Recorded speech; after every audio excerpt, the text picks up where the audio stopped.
This is Adam, and he suffers from gout. Try Ural. It helps to prevent crystallization of uric acid crystals in gout therapy. Ural, effective urinary alkalinizer for gout.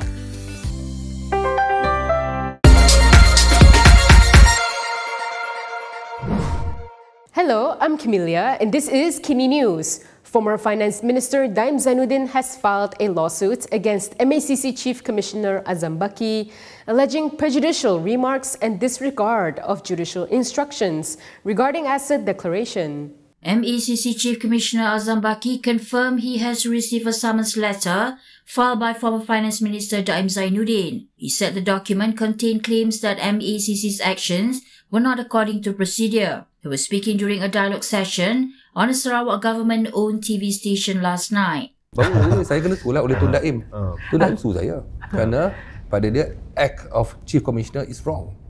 Dan saya boleh cakap sebab dah dimasuk dalam mahkamah. Last Friday, Daim's lawyer Rajesh Nagarajan said Azam's statement that the former finance minister might have more undeclared assets reek of sub judice. He said Azam's comment consistently implied or expressly stated that Daim is guilty. The day before, Azam said MACC might summon Daim for questioning again after an ongoing investigation led the anti-graft agency to suspect he might have more assets he has not declared to the commission. While Azam declined to reveal further details, sources close to the investigation suggested that the assets they are looking into include more properties, shares and bank accounts both in Malaysia and overseas.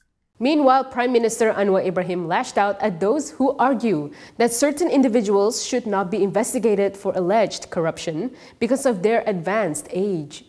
He said there are even MPs who supported such people on the grounds that it was pitiful to see them haul up. Speaking in Permatang Pau today, Anwar asked whether some people should be allowed to rob or rape just because of their old age. Reiterating his stand that his fingerprints are not behind MACC's action, Anwar said there is no element of revenge, but rather the desire to free the nation of such crimes. Urging the authorities not to be afraid in investigating cases of corruption, Prime Minister stressed that age and position should not be used as excuses. He said it is unfair when action is taken against police sergeant who accepted bribe, but those whose corruption runs into tens of billions are untouchable.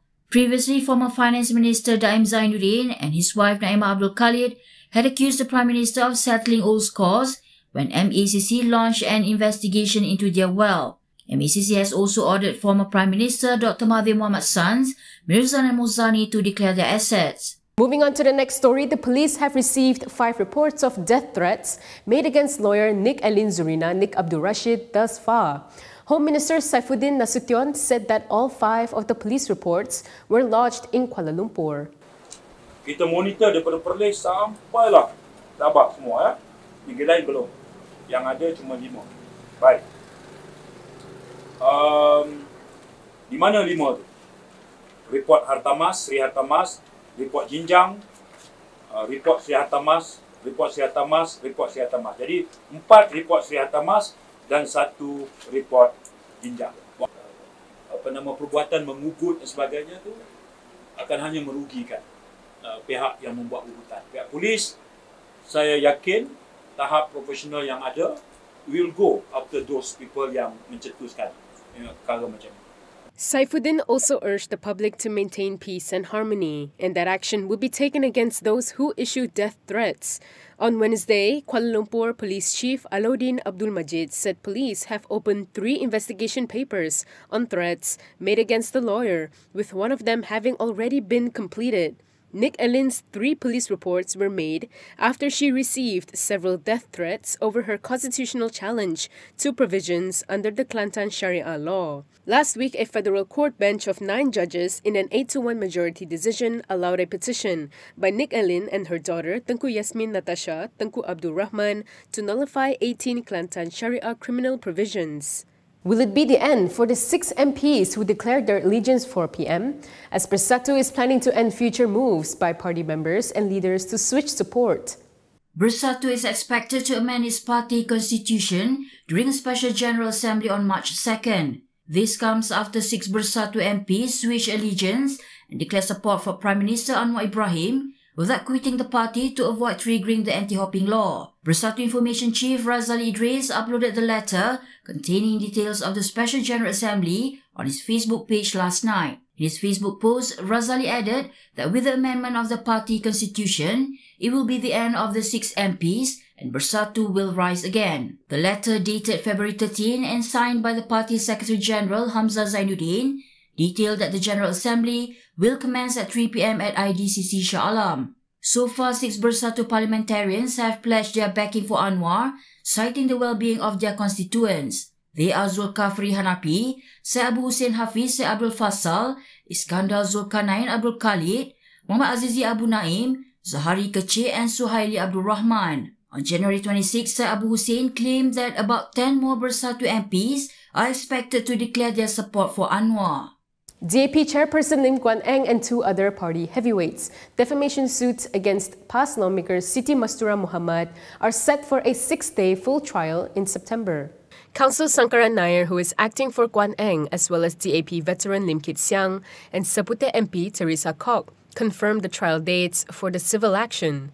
The trial will run from September 2nd to 3rd and September 17th to 20th. On November 27 last year, Guan Eng, Kit Siang and Teresa filed their civil actions against the Kepala Batas MP that the trio have blood ties with a communist and a former Singapore Prime Minister. The 3 lawsuits are over the defendant's speech at a Kemaman by-election campaign event at Dewan Berlian, Majlis Perbandaran Kemaman on November 4th last year. Siti Mastura had claimed that the 3 DAP leaders were related to Communist Party of Malaya leader Chin Peng and Singapore's first Prime Minister Lee Kuan Yew. Previously, the media reported Siti Mastura in her statement of defense, claiming that her remarks were based on legitimate facts contained in a book, which she said was a reliable source.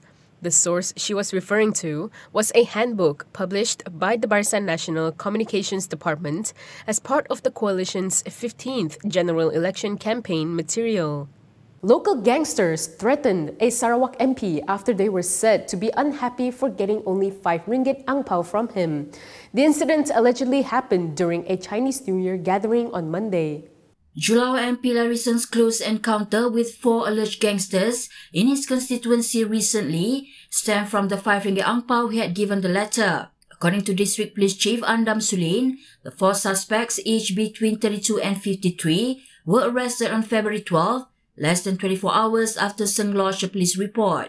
Investigation found that one of the suspects added 10 ringgit in the ang pao and returned it to Seng to show his dissatisfaction. In a Facebook post, the Parti Bangsa Malaysia president clarified that the 5 ringgit ang paos were meant for children and not adults. He said the suspect insisted on getting ang paos despite him telling them that they contained small money. He added the man then confronted Seng and demanded 500 ringgit, which the latter agreed to bank into the account of an acquaintance. Police confirmed that the case is being investigated under Section 506 of the Penal Code for criminal intimidation. Yesterday, Seng told Malay Mail that he was visiting the Chinese community in Julao when he ran into a group of local gangsters. He said the man told his supporters that they had prepared weapons in the car for an attack against Seng.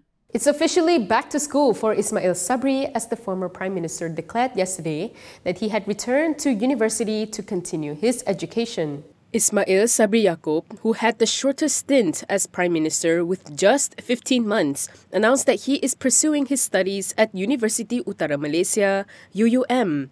His former Special Officer Kamarul Zaman Yusof, who is a UUM senior lecturer, is his thesis supervisor. In a post on social media, the former Premier said he had received his student card. Ismail became the 9th Prime Minister following the resignation of his predecessor, Muhyiddin Yassin. He was succeeded by Anwar Ibrahim after the last general election. Ismail, who obtained a law degree from University Malaya in the 1980s, said he has submitted his research proposal for his PhD.